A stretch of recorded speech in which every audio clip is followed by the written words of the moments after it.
আওয়ামী লীগকে নতুন মুখ নিয়ে দল গোছানোর পরামর্শ স্বরাষ্ট্র উপদেষ্টার। আওয়ামী লীগকে পুনর্বাসনের উদ্যোগ নিলে গণভবনের মতো অবস্থার হুঁশিয়ারি সমন্বয়কদের। আওয়ামী লীগ একটি বড় রাজনৈতিক দল, সেই দল এরকম ভাবে ভেঙে পড়ে যাবে যে লোকে এখন লুকিয়ে লুকিয়ে বেড়াচ্ছে, আবার পেলেটা কি জানি হয়। আমি ওনাদেরকে আশা দিচ্ছি, কথা দিচ্ছি যে আপনারা দল গুছিয়ে নেন, আপনাদের দলকে তোকে ব্যান করা নেই। যারা স্বৈরাচারকে পুনর্বাসন করতে চায়, যারা খুনি হাসিনাকে পুনর্বাসনের মতো বক্তব্য দিতে চায়, আমরা ছাত্র জনতা যেভাবে তাদেরকে উপদেষ্টা বানিয়েছি, ঠিক একইভাবে গদি থেকে ছুড়ে নামাতে আমরা দ্বিধা করব। ছাত্র জনতার অভ্যুত্থানের মধ্য দিয়ে আপনি উপদেষ্টা হয়েছেন, সুতরাং যখন কোন বক্তব্য দিবেন আপনার সামনে যেন 5ই আগস্টের গণভবনের চিত্রটা মাথায় থাকে। আওয়ামী লীগকে নতুন মুখ নিয়ে দল গোছানোর পরামর্শ স্বরাষ্ট্র উপদেষ্টার। আওয়ামী লীগকে নতুন মুখ নিয়ে দল গোছানোর পরামর্শ দিয়েছেন অন্তর্বর্তীকালীন সরকারের স্বরাষ্ট্র উপদেষ্টা ব্রিগেডিয়ার জেনারেল অব এম সাখাওয়াত হোসেন। আজ সোমবার দুপুরে সচিবালয়ে গণমাধ্যম কর্মীদের সঙ্গে আলাপকালে তিনি এ পরামর্শ দেন। এর আগে তিনি সনাতন ধর্মাবলম্বী নেতাদের সঙ্গে বৈঠক করেন। সাখাওয়াত হোসেন বলেন, আমাদের দায়িত্ব সবার সুরক্ষা দেয়া। আমি আশা করি আমার কথায় ওনারা আশ্বস্ত হয়েছেন। আরও যারা শাহবাগে বসে বসে আন্দোলন করছেন, ওনারা কি অর্জন করছেন? অনেকে বলে কোন দলের পক্ষে তারা কাজ করছেন। আমি সকালেও বলেছি, আওয়ামী লীগ একটি বড় রাজনৈতিক দল, প্রচুর ভালো ভালো নেতা আছেন। এই দলটা এক সময় মধ্যবিত্ত সেকুলার পন্থী বাঙালিদের দল ছিল। মুসলিম লীগ যখন ছিল সেটা ছিল উচ্চবিত্ত বাঙালি মুসলিম লীগে ছিল।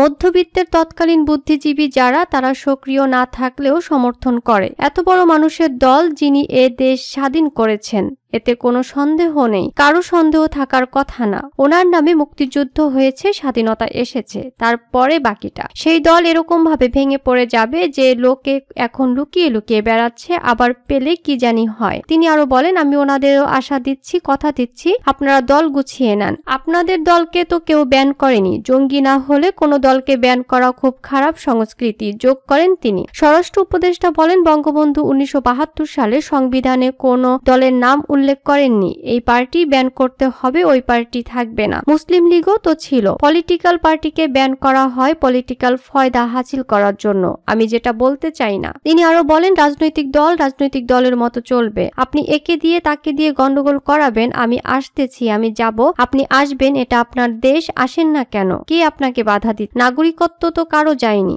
21 বছর প্রধানমন্ত্রিত্ব করেছেন, আপনি স্বেচ্ছায় চলে গেছেন, আপনাকে তো কেউ যেতে বলে নাই। আপনি স্বেচ্ছায় গেছেন, ভালো থাকেন, আবার আসেন। আমরা সবাই আপনাকে শ্রদ্ধা করি। গন্ডগোল পাকানোর কোনো মানে হয় না, গন্ডগোল পাকিয়ে কোনো লাভ হবে না, বরং লোকজন আরো ক্ষেপে উঠবে। তিনি বলেন, মনে করবেন না আমি জাতীয় পার্টির লোক। জাতীয় পার্টির কি দশা হয়েছিল, বেঁচে গেল কারণ হুসেইন মোহাম্মদ এরশাদ জেলে চলে গেলেন এবং জেল থেকে উনি 5টা আসন পেয়েছেন। সেনাবাহিনী থেকে বলা হয়েছিল, আপনি যে দেশে যেতে চান আমরা আপনাকে সেফ প্যাসেজ দিয়ে নিয়ে যাব। সেনাপ্রধান অব লেফটেন্যান্ট জেনারেল নুরুদ্দিন খান এখনো বেঁচে আছেন। তিনি খবর পাঠিয়েছিলেন, না হলে আপনাকে জেলে যেতে হবে। অনেকে মনে করেছিল HM এরশাদ সৌদি আরব চলে যাবেন। তখন রিউমার ছিল সৌদি আরবে তার পানির ফিল্টার ফ্যাক্টরি আছে। আমি তুলনা করার চেষ্টা করছি না, বলেন তিনি। শাহবাগে আন্দোলনকারীরা অন্যের খেলা খেলছেন মন্তব্য করে সাখাওয়াত বলেন, যে হামলার ঘটনা ঘটেছে সেজন্য আমি ক্ষমা প্রার্থী। আমি কথা দিচ্ছি, আমি দোষীদের খুঁজে বের করব। এই লোকগুলোর উদ্দেশ্য কি? মন্দির একটা পূজার জায়গা, সেটা ভাঙবেন কেন? রাজনৈতিক দলগুলোর উদ্দেশ্যে তিনি বলেন, আপনারা আমাদের এলাকায় এগুলো ঠিক করেন। আসন ভিত্তিক যদি আমরা হিসাব নিতে থাকি, আপনারা ভালো করে জানেন আমি নতুন লোক না। গত 5 বছর আপনারা আমার সঙ্গে ছিলেন। আমি নিশ্চিত করব আসনগুলোতে একেবারেই কোনো ইলেকশন যাতে না হয়। আমি এখনো ইনফ্লুয়েন্স রাখি ইলেকশন কমিশনে। স্বরাষ্ট্র উপদেষ্টা বলেন, দয়া করে আপনারা দেশকে অরাজকতার মধ্যে ঠেলবেন না। সদ্য বিদায়ী দলের জন্য এই পরামর্শ।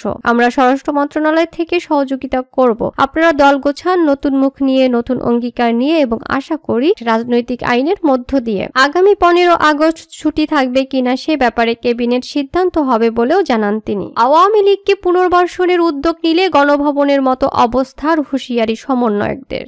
সাবেক প্রধানমন্ত্রী ও আওয়ামী লীগ সভাপতি শেখ হাসিনার বিরুদ্ধে আন্তর্জাতিক অপরাধ ট্রাইব্যুনালে বিচারের জন্য মামলা দায়েরের দাবি জানিয়েছেন বৈষম্য বিরোধী ছাত্র আন্দোলন। সোমবার 12 আগস্ট শেখ হাসিনার বিচারের দাবিতে রাজু ভাস্কর্যে বিক্ষোভ সমাবেশ করে বৈষম্য বিরোধী ছাত্র আন্দোলন। সমাবেশে আওয়ামী লীগকে পুনর্বাসনের কোনো সুযোগ দেওয়া হবে না বলে জানিয়ে ছাত্র আন্দোলনের সমন্বয়ক হাসানাত আব্দুল্লাহ বলেন, যেসব উপদেষ্টারা আওয়ামী লীগকে পুনর্বাসন করতে চান তাদের অবস্থাও গণভবনের মতো হবে। এছাড়া 15 আগস্ট যদি কোনো প্রতি বিপ্লবের চেষ্টা চলে তা প্রতিহত করারও ঘোষণা দেন তিনি। হাসানাত গণমাধ্যমের প্রতি আহ্বান জানিয়ে বলেন, যেসব গণমাধ্যম খুনিদের পুনর্বাসন করতে চায় তাদের জনতার কাতারে আসার আহ্বান জানাচ্ছি। এ সময় সমন্বয়ক সার্জিস আলম বলেন, 5 আগস্ট আমরা নতুন করে স্বাধীনতা অর্জন করেছি। এই স্বাধীনতা যারা ক্ষুণ্ণ করতে চান তাদের পরিকল্পনা নস্যাৎ করা হবে। এর আগে সোমবার সিএমএইচ হাসপাতালে আহত আনসার সদস্যদের দেখতে যান স্বরাষ্ট্র উপদেষ্টা ব্রিগেডিয়ার সাখাওয়াত হোসেন। এ সময় তিনি আওয়ামী লীগ অনেক বড় দল উল্লেখ করে বলেন, দলটির প্রতি আমার শ্রদ্ধা আছে।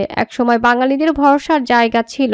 এটা জাতীয় সম্পদ, এটা বাংলাদেশের সম্পত্তি। দলটির নেতাকর্মীদের উদ্দেশ্য করে তিনি বলেন, ব্যক্তিগত স্বার্থে আপনারা এত বড় দলকে নষ্ট করবেন না। নষ্ট করার অধিকার আপনাদের নেই। এমন কিছু করবেন না যাতে আপনাদের জীবন বিপন্ন হয়। আপনারা দল সংগঠিত করেন, নির্বাচন হলে অংশ নেবেন। মারামারি করে লাভ নেই। আর কোনো মৃত্যু আমরা চাই না। আমরা উস্কানি দিলে আপনারা টিকতে পারতেন না। এরপরই বৈষম্য বিরোধী ছাত্র আন্দোলনের সমন্বয়করা শেখ হাসিনার বিচারের দাবিতে আয়োজিত সমাবেশ থেকে আওয়ামী লীগকে পুনর্গঠনের উদ্যোগ নেওয়ার বিষয়ে প্রতিক্রিয়া জানান।